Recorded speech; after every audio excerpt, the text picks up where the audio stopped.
Universally agreed upon is that the EMP attack allows for an almost unimaginable amount of damage to be done with nothing more than a single nuclear warhead and a missile capable of deploying it to the right altitude.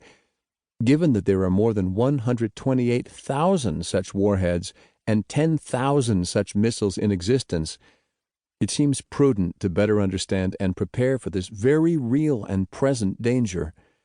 What many do not know is that the U.S. has been openly threatened with an EMP strike by Russia, Iran, and North Korea. Leaderships of these countries have come to appreciate the truly asymmetric nature of such an attack.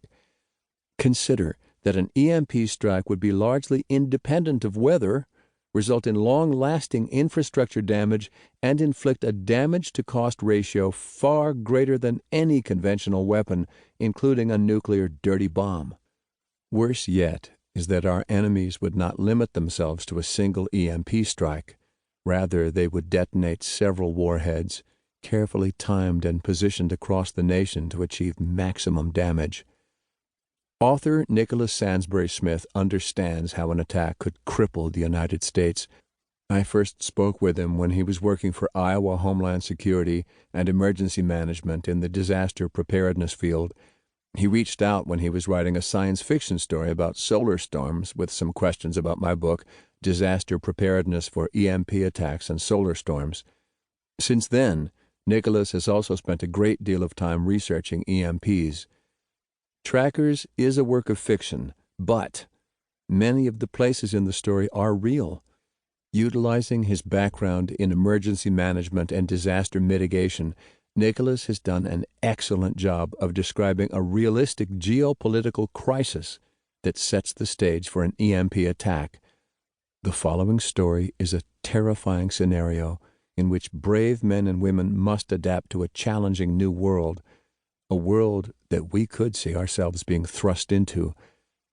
Part of me wishes Nicholas had continued writing purely science fiction stories about aliens and government-designed bioweapons, because Trackers is a novel that could become non-fiction. Prologue. Secretary of Defense Charlize Montgomery marched with an entourage of heavily armed soldiers down a well-lit concrete hallway.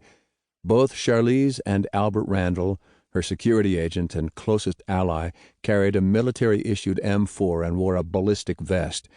The snug armor seemed to compress her pounding heart. Each step she took, it got tighter. "Execute," one of the soldiers said. Two men slung their rifles over their backs, punched in codes on the security panel, and then stepped away from the door. The hydraulics clicked, the sound echoing in the narrow passage. Albert moved in front of Charlize and raised his M4. Taking a step to her left, Charlize strained to see if the helicopter had already landed on the island. Albert matched every step she took. He was no longer her shadow. He now walked by her side wherever she went.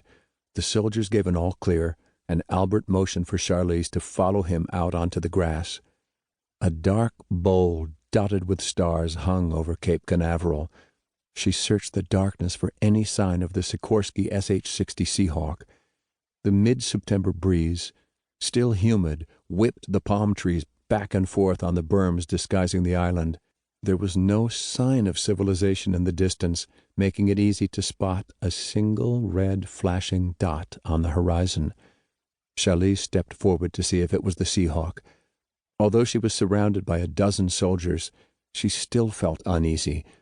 Just miles away, American citizens were killing one another for cans of SpaghettiOs.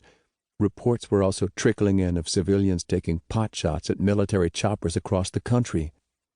"Echo 1 incoming," announced a muscular sergeant named Collins. Charlize watched the outline of the Seahawk approach, with a breath held in her chest. The breeze rustled her short-cropped hair and stung her burned skin, but her eyes were clear.